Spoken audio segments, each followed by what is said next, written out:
जब लक्ष्मी की कृपा हो जाए, संपत्ति आ जाए तो ऐसा नहीं उछलने लग जाए, हाँ मगर जैसे कोई नहीं। रामायण में बतलाया कि बरसात के दिनों में तो छोटे छोटे गड्ढों में या छोटे छोटे नदी नालों में पानी आ जाता है ना, तो एकदम उछल उछल के चलते हैं। तो ऐसा नहीं करना, ये यहाँ से शिक्षा प्राप्त, शांति से रहना। और किसी की नजर लगे कि नहीं लगे, काल की नजर जरूर लग जाती है, इसलिए शांति से रहना चाहिए। ज्यादा उछल कूद, ज्यादा दिखावा, ज्यादा ऐसा सब नहीं करना। पतंगा है, उसका भी रूप के ऊपर मोह होता है, इसलिए वो भी मारा जाता है। इस सब को बतलाने के बाद उनका भैया मैंने एक पिंगला नाम की वैश्या को गुरु बनाया। मेन बात सुन ले महाराज, क्योंकि ये यदु राजा का और अवधूत का संवाद। यदु राजा ने देखा कि महाराज ऐसे आराम से जंगल में पड़े हुए, मेरे पास इतनी सुख सुविधा है, धन दौलत है, सब कुछ है, ऐश्वर्य है, फिर भी मैं हमेशा परेशान रहता हूँ, टेंशन रहती है। और ये बाबा जी के पास कुछ नहीं, नंग धड़ंग पड़े हुए, इनको तो आराम से एकदम खुश है, इनके चेहरे पे कितनी चमक। तो उनको पूछा कि ये सब कहाँ से मिला आपको? उनका मैंने 24 गुरु बनाए और इनसे मुझे ये सब चीज मिली, मैं निश्चिंत रहता हूँ। तो मैं एक बार जा रहा था और जाते जाते मैंने विदेह में गया और वहां जाकर के मैंने देखा कि एक जगह पर बहुत सारी भीड़ लगी हुई, बहुत सारे लोग इकट्ठे, कोई हाथी में बैठ के आया, कोई घोड़े पे बैठ के आया, कोई रथ में बैठ करके आया, कोई पैदल आया। किसी एक बंगले के सामने वो लोग खड़े और किसी की प्रतीक्षा कर रहे।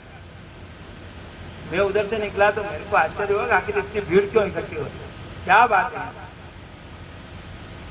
तो किसी को पूछा, क्यों भैया यहाँ क्या बात है, इतने लोग क्यों इकट्ठे हो रहे? अरे बाबा जी आपके मतलब की बात नहीं, आप जाओ, आपके काम की चीज नहीं। थोड़ी देर के बाद मैंने कहा, अरे भाई बात है क्या, जरा बताओ तो सही। तो उसने कहा, महाराज ये सामने जो आप बंगला देख रहे हो,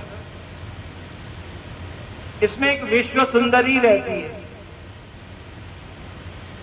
ये सब उसका दीदार चाहते हैं, एक झलक उसको देखना चाहते हैं।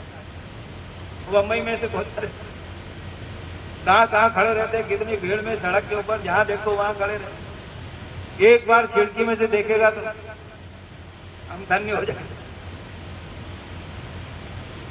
तो वो भी ऐसे खड़े हैं, कहा भाई वो इतने लोग इकट्ठे हो गए तो उसको आना चाहिए, बाहर आके सबको दर्शन दे दे।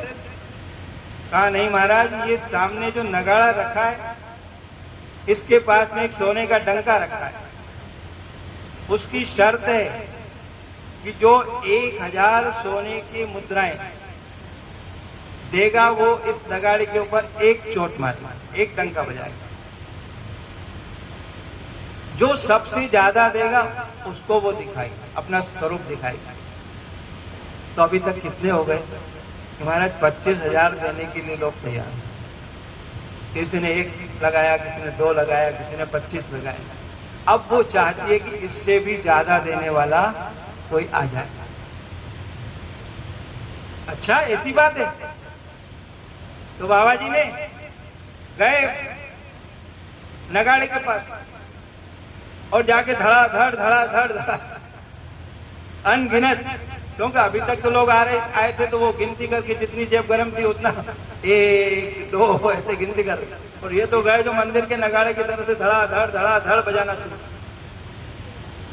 वो अंदर बैठी हुई, उसने अपनी सेविकाओं को कहा, अरे देखो कौन धनपति आया है, कौन कुबेर आया है, जो बिना गिनती किए बजाया जा रहा है, कौन है देखो। वो दासी ने आकर के देखा, एक नंग धड़ंग बाबा जी खड़े और मंदिर के नगाड़े के जैसे बजाए जा रहे। तो उसने आवाज लगाई कि अरे बाबा जी महाराज, ये कोई भैरू जी के मंदिर का नगाड़ा नहीं है क्या, वैसे बजाए जा रहे हो? आपको पता है इसके ऊपर एक चोट लगाने से 1000 सोने के सिक्के देने पड़ते हैं। अच्छा, बाबा जी ने 3 ताली बजाई और धड़ ऊपर देखा तो सोने के सिक्कों की बरसात होने लगी, ढेर लग गया। वो दासी दौड़ करके गई, जितने वहां पे नगाड़े तबले वगैरह बजाने वाले लोग थे सब के सब, भैया इतना बड़ा, वो भी आकर आई, उसने सब समाचार सुना, तो उसने आकर के देखा और बाबा जी ने भी उसको देखा। वास्तव में ये सुंदर, भगवान ने इसको, और ये अपनी सुंदरता का सदुपयोग करे तो कितना बढ़िया होता है। बाबा जी ने उसको देखा तो उसको कहा, तू कहे तो मैं सोने की ईंटें भी बरसा सकता हूं। उनके शरीर की स्पर्श करके और हवा वहां तक गई और उसका भाव बदल गया, उसका दिल दिमाग बदल गया, नीचे उतर के आ गया, बाबा जी के चरणों में गिर गया। महाराज आज दिन तक मैंने ये सोचा था कि मेरा नाम पिंगला है, पिंगम स्वर्णम लातीति पिंगला, अपने शरीर को बेच करके जो सोना इकट्ठा कर ले उसका नाम पिंगला। लेकिन आज आपका दर्शन करने के बाद मुझे ये मालूम पड़ रहा है, मुझे ऐसा लग रहा है कि पिंगम पीतांबरम श्री कृष्णम लाती इति पिंगला, मेरे नाम का असली अर्थ आज मुझे मालूम कि पैसा ही सब कुछ नहीं होता है, परमात्मा सब कुछ होता है। आज मुझे मालूम पड़ा कि भगवान की प्राप्ति करना चाहिए। आशा ही परमम दुखम नैराश्यम परमम सुखम, जिंदगी में किसी की आस नहीं लगाना, आशा ही सबसे बड़ा दुख है। नैराश्यम परमम सुखम, भैया आशावान रहना चाहिए, लेकिन आशा एक राम जी की दूसरी आशा छोड़, भगवान का आश्रय रखना। ये मैंने पिंगला से सीखा। और भैया